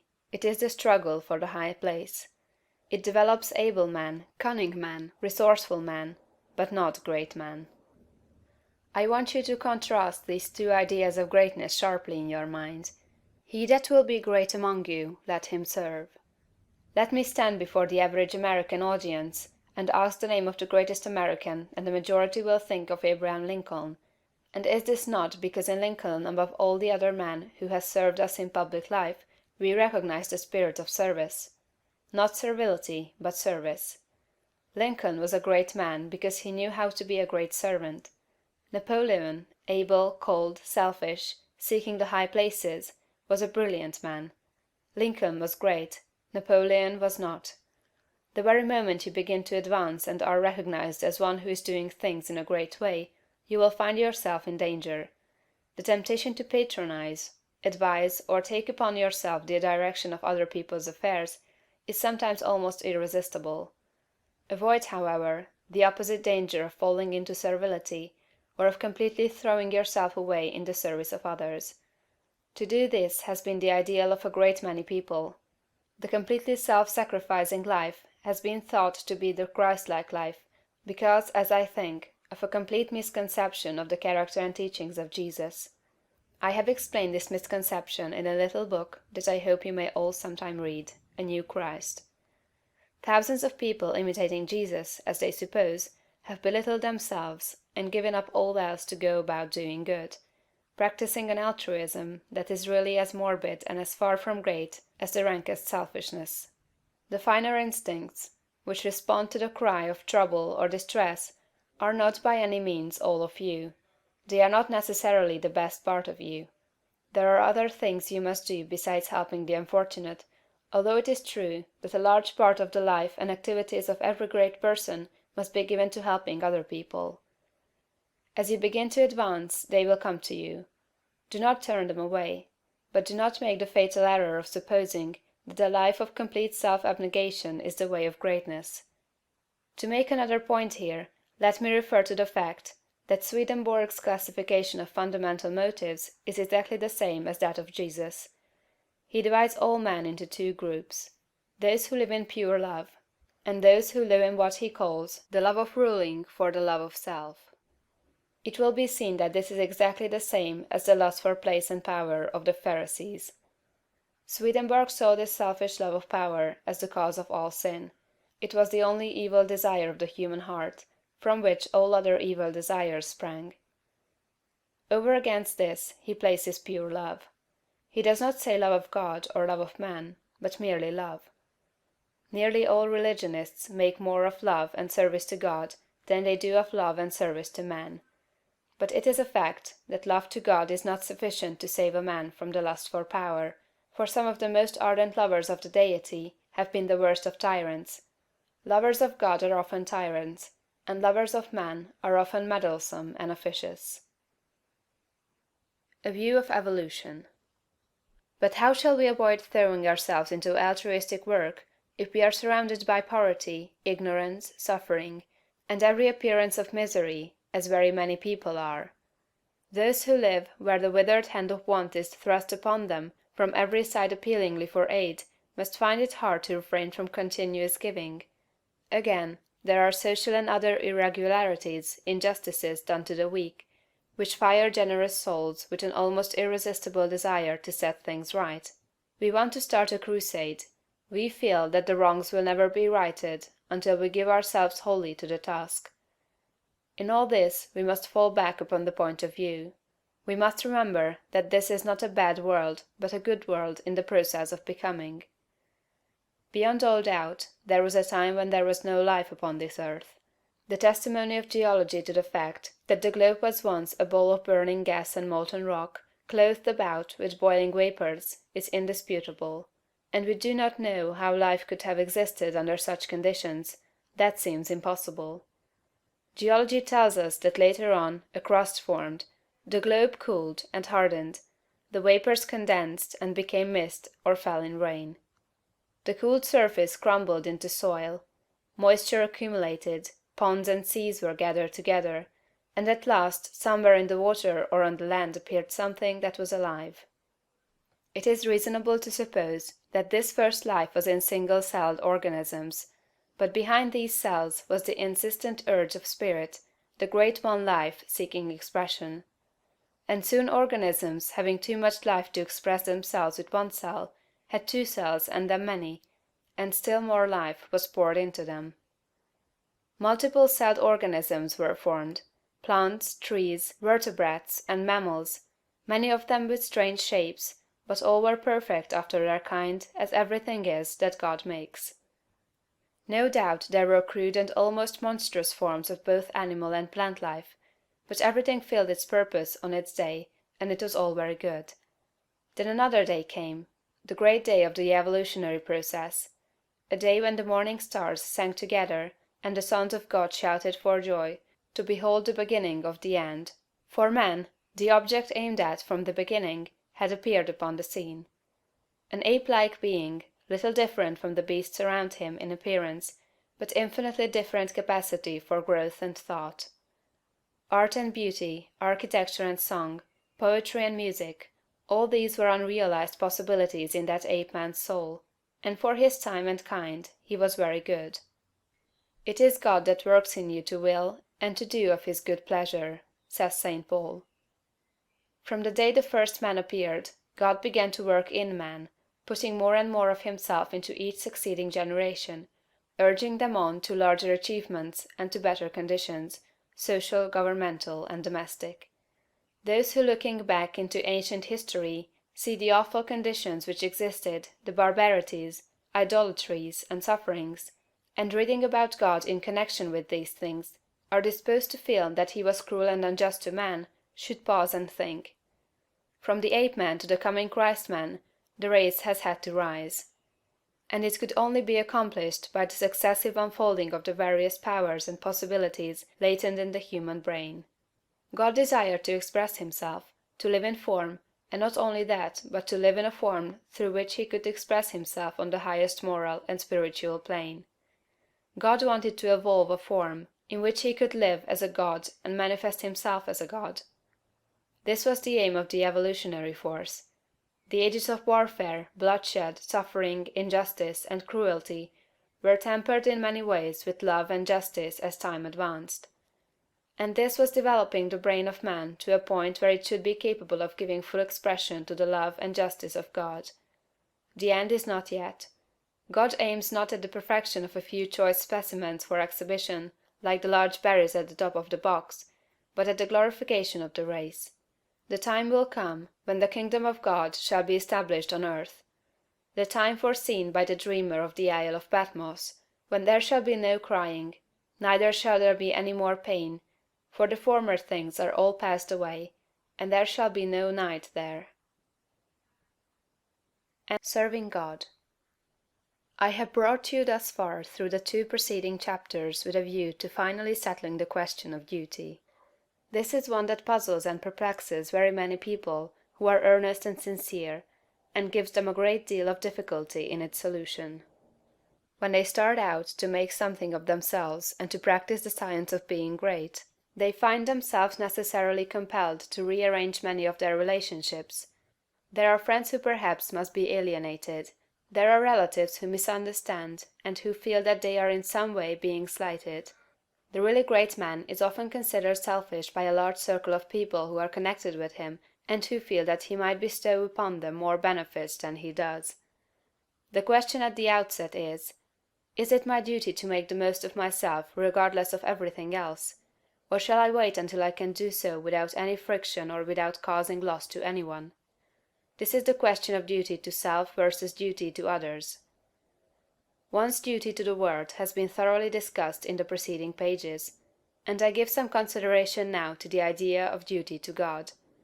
An immense number of people have a great deal of uncertainty, not to say anxiety, as to what they ought to do for God. The amount of work and service that is done for him in these United States in the way of church work and so on is enormous. An immense amount of human energy is expended in what is called serving God. I propose to consider briefly what serving God is, and how a man may serve God best, and I think I shall be able to make plain that the conventional idea as to what constitutes service to God is all wrong. When Moses went down into Egypt to bring out the Hebrews from bondage, his demand upon Pharaoh, in the name of the Deity, was, "Let the people go that they may serve me." He led them out into the wilderness, and there instituted a new form of worship, which has led many people to suppose that worship constitutes the service of God, although later God himself distinctly declared that he cared nothing for ceremonies, burnt offerings, or oblation, and the teaching of Jesus, if rightly understood, would do away with organized temple worship altogether. God does not lack anything that man may do for him with their hands or bodies or voices. St. Paul points out that man can do nothing for God does not need anything. The view of evolution that we have taken shows God seeking expression through man.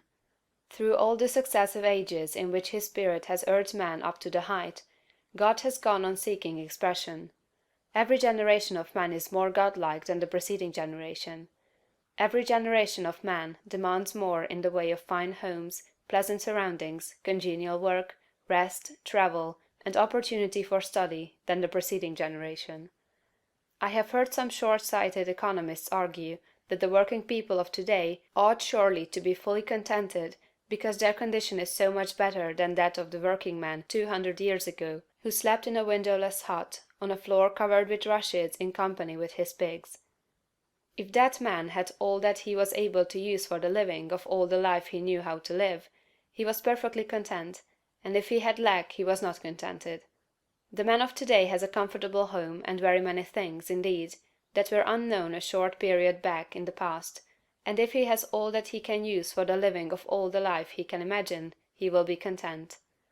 But he is not content.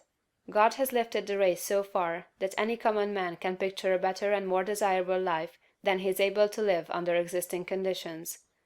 And so long as this is true, so long as a man can think and clearly picture to himself a more desirable life, he will be discontented with the life he has to live, and rightly so. That discontent is the Spirit of God urging man to do more desirable conditions. It is God who seeks expression in the race. He works in us to will and to do. The only service you can render God is to give expression to what he is trying to give the world through you. The only service you can render God is to make the very most of yourself in order that God may live in you to the utmost of your possibilities. In a former work of this series, The Science of Getting Rich, I refer to the little boy at the piano, the music in whose soul could not find expression through his untrained hands. This is a good illustration of the way the Spirit of God is over, about, around, and in all of us, seeking to do great things with us, so soon as we will train our hands and feet, our minds, brains, and bodies to do his service. Your first duty to God, to yourself, and to the world is to make yourself as great a personality in every way as you possibly can. And that, it seems to me, disposes of the question of duty. There are one or two other things that might be disposed of in closing this chapter. I have written of opportunity in a preceding chapter. I have said, in a general way, that it is within the power of every man to become great, just as in the science of getting rich, I declare that it is within the power of every man to become rich. But these sweeping generalizations need qualifying. There are men who have such materialistic minds that they are absolutely incapable of comprehending the philosophy set forth in these books. There is a great mass of men and women who have lived and worked until they are practically incapable of thought along these lines, and they cannot receive the message. Something may be done for them by demonstration, that is, by living the life before them. But that is the only way they can be aroused. The world needs demonstration more than it needs teaching. For this mass of people, our duty is to become as great in personality as possible, in order that they may see and desire to do likewise. It is our duty to make ourselves great for their sakes, so that we may help prepare the world, that the next generation shall have better conditions for thought. One other point. I am frequently written to by people who wish to make something of themselves and to move out into the world, but who are hampered by home ties, having others more or less dependent upon them, whom they fear would suffer if left alone. In general, I advise such people to move out fearlessly, and to make the most of themselves. If there is a loss at home, it will be only temporary and apparent, for in a little while, if you follow the leading of spirit, you will be able to take better care of your dependents than you have ever done before. A mental exercise. The purpose of mental exercises must not be misunderstood. There is no virtue in charms or formulated strings of words.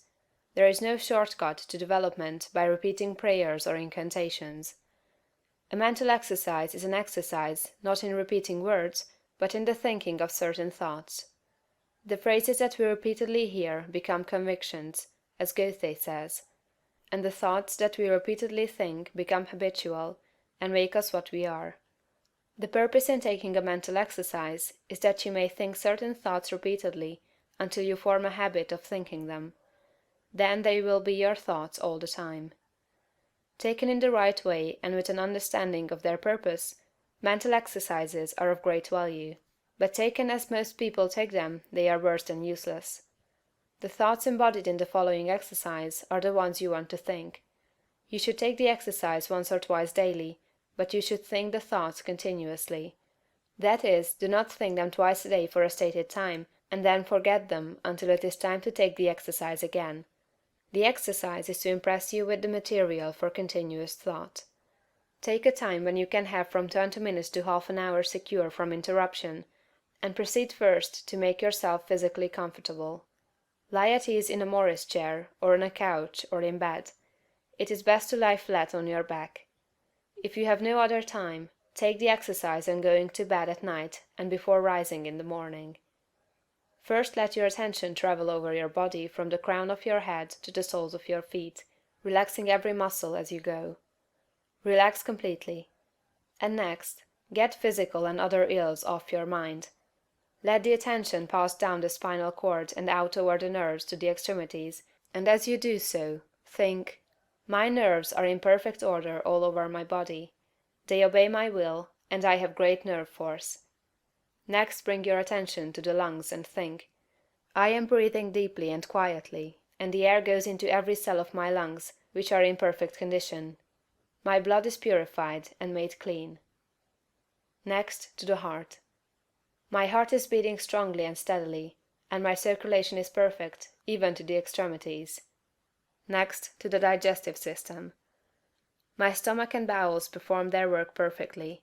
My food is digested and assimilated, and my body rebuilt and nourished. My liver, kidneys, and bladder each perform their several functions without pain or strain. I am perfectly well. My body is resting, my mind is quiet, and my soul is at peace. I have no anxiety about financial or other matters. God, who is within me, is also in all things I want, impelling them toward me. All that I want is already given to me. I have no anxiety about my health, for I am perfectly well. I have no worry or fear whatever. I rise above all temptation to moral evil. I cast out all greed, selfishness, and narrow personal ambition. I do not hold envy, malice, or enmity toward any living soul. I will follow no course of action which is not in accord with my highest ideals. I am right, and I will do right. Viewpoint. All is right with the world. It is perfect and advancing to completion. I will contemplate the facts of social, political, and industrial life only from this high viewpoint. Behold, it is all very good. I will see all human beings, all my acquaintances, friends, neighbors, and the members of my own household in the same way. They are all good. Nothing is wrong with the universe. Nothing can be wrong but my own personal attitude, and henceforth I keep that right. My whole trust is in God. Consecration. I will obey my soul, and be true to that within me that is highest. I will search within for the pure idea of right in all things, and when I find it, I will express it in my outward life.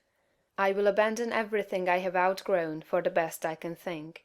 I will have the highest thoughts concerning all my relationships, and my manner and action shall express these thoughts. I surrender my body to be ruled by my mind. I yield my mind to the dominion of my soul, and I give my soul to the guidance of God. Identification. There is but one substance and source, and of that I am made, and with it I am one. It is my Father. I proceeded forth and came from it. My Father and I are one, and my Father is greater than I, and I do his will. I surrender myself to conscious unity with pure spirit. There is but one, and that one is everywhere. I am one with the eternal consciousness. Idealization. Form a mental picture of yourself as you want to be, and at the greatest height your imagination can picture. Dwell upon this for some little time, holding the thought. This is what I really am. This is a picture of my own perfect and advancing to completion. I will contemplate the facts of social, political, and industrial life only from this high viewpoint. Behold, it is all very good. I will see all human beings, all my acquaintances, friends, neighbors, and the members of my own household in the same way. They are all good. Nothing is wrong with the universe, nothing can be wrong but my own personal attitude, and henceforth I keep that right. My whole trust is in God. Realization. I appropriate to myself the power to become what I want to be, and to do what I want to do. I exercise creative energy. All the power there is mine. I will arise and go forth with power and perfect confidence. I will do mighty works in the strength of the Lord, my God. I will trust and not fear, for God is with me.